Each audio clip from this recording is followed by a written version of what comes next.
And he does indeed join us here on Indiana in the Morning. Shawn, good morning. Good morning, Todd. It's good to have you with us here today. I want to start with our poll question at our website this week, which has to do with the second 9-week grading period in schools. And, of course, all of our Indiana County school districts are now entering that time frame. And our poll question has to do with parents' preferences for what they'd like to do with their kids in terms of their school. Full-time, 5 days a week in the school building, some sort of hybrid, or it should be all remote learning. Right now, 74% of people say it should be full-time, 5 days in the building. But that's a question all schools are dealing with, including yours, and you've got a survey out for folks to respond to, don't you? Yes, we put this is our second or third survey we've done. So yes, we do have a survey out right now, and those numbers are pretty much in line with what your survey is showing out here at Purchase Line also.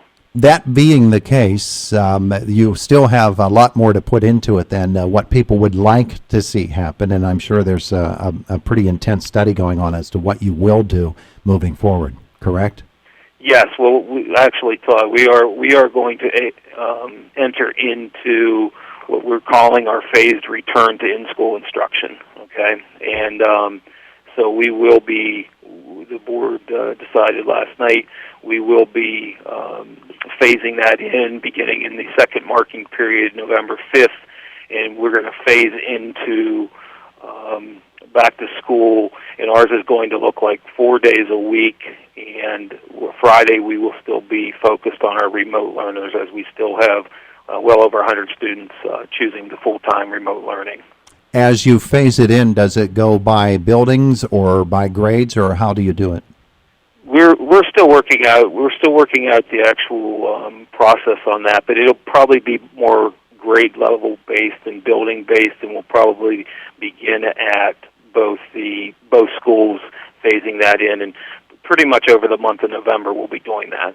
I'm sure that as you've been doing this survey and you've had a chance to talk with parents and families within the district, that they all, as you said, they all would love to see their kids in the school building, and so for them, I'm sure it's good news to know that you're going to begin to phase that back in. But in the meantime, there still are the challenges of working with the model that you are under now. And so how has it gone over these first 9 weeks for you?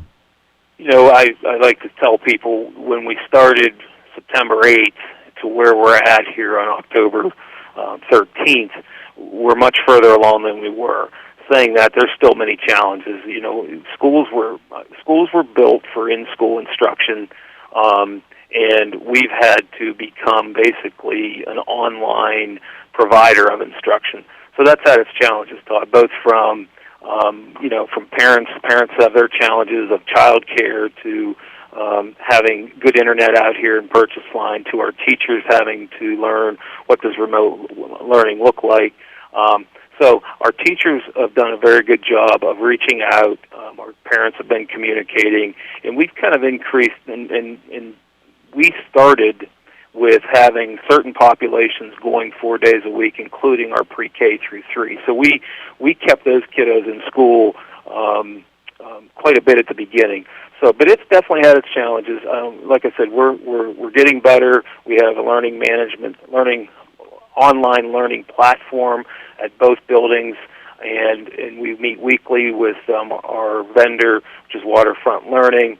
We have trainings every Friday that we've been trying to do with our teachers, with our administration. So, we're definitely further ahead than we were. We've also phased in tutoring help after school for students. On Fridays, we've been having kids come in, and kids who are struggling with access. So I feel like we're much further ahead than we were in September, but we're nowhere near where we need to be. And the ultimate goal is that we all believe that students learn best when they're back in the building, and that is our ultimate goal. But we have to weigh that with the health and safety concerns that's going on in society under a pandemic too. I was talking last week with someone from the Indiana Regional Medical Center about fitness, and they said that it takes 21 days of doing something repeatedly for it to become a habit. Talk about that in terms of wearing the mask, keeping the physical distance, and how kids are doing with that, and how adults are doing with that in the school setting as well. Is it a habit yet? I would say, our students have done very, very well. We've been very pleased because this was all new, so we didn't know how they would be coming in, and there was and our students have done well. I was talking to a couple students at the high school last week, and I said, "How are we doing wearing the mask?" And the one young lady said to me, "Well, I'm up to 15 masks now, and I have to decide every morning what mask I'm wearing with what outfit." And so, in some ways, it's become almost a part of the wardrobe, and our kids have kept them up. And it just seems like they've adjusted. I would say it's been harder on the adults, especially like when you're teaching and when you're talking all day at the mask. We have some of our teachers definitely use the face shields in addition to the mask, and they'll take the mask off, especially at the early with our early learners when we're working on phonics and phonemic awareness and those type of things. But no, overall, we've been pleased. We had a plan to do the 6 feet of social distancing. And when I walk through the halls, when I go into the classrooms, that's what I'm seeing. And so we've been very pleased on that end. That's good to hear. It's good to hear. At Purchase Line, is it all masks, traditional masks, or are gaiters acceptable as well? We've allowed the gaiters too, so we have a combination. I would say I see more masks, but we definitely have we've had some sales out here. Some of our sports teams have actually sold the gaiter mask, and then we've had some spirit sales where we've had some masks for sale. So we definitely had some good school pride going with the mask being worn too. Well, that's good. Of course, this early study said that gaiters weren't as effective, but the study that came out just yesterday said yes, they are. They're just as effective as a mask. So it's good that they're able to do whatever they want, and they can even turn it into a fashion statement. Yes, I've kind of chuckled when I've gone through the halls, and I know myself. I think I have 3 or 4 masks laying on my desk at any one time, and I keep them in my car and in my pocket. So yeah. One of the things we talked about a month ago was the lunch model for Purchase Line schools. How is that developing? Is it pretty well set? Things people know what to do and where to go? Yes, the lunch currently in the hybrid, we're utilizing at the high school. We utilize our lunchroom, we utilize our library, and that works well. Probably one of the biggest challenges coming back to the schools as we return to in-school instruction will be lunches, because part of the mask order is to, when you take that off to eat, you have to maintain the 6 feet of the social distancing. So it's going to require additional space.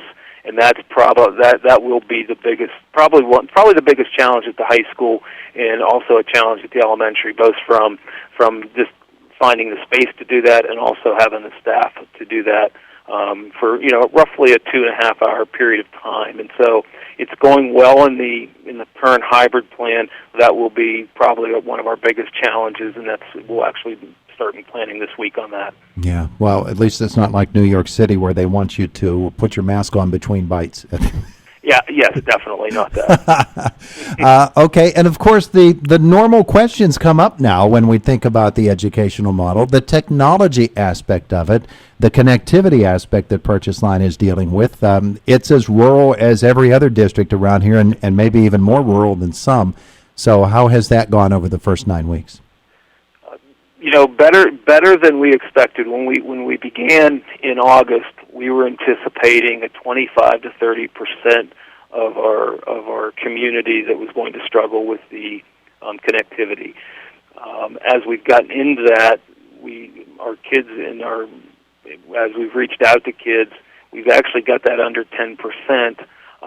Now we have the parking lot up here. We have some hotspot areas where people can come, and people definitely are utilizing that. But so it's a little bit better than we thought. I think I've heard people that are going to different places to get online.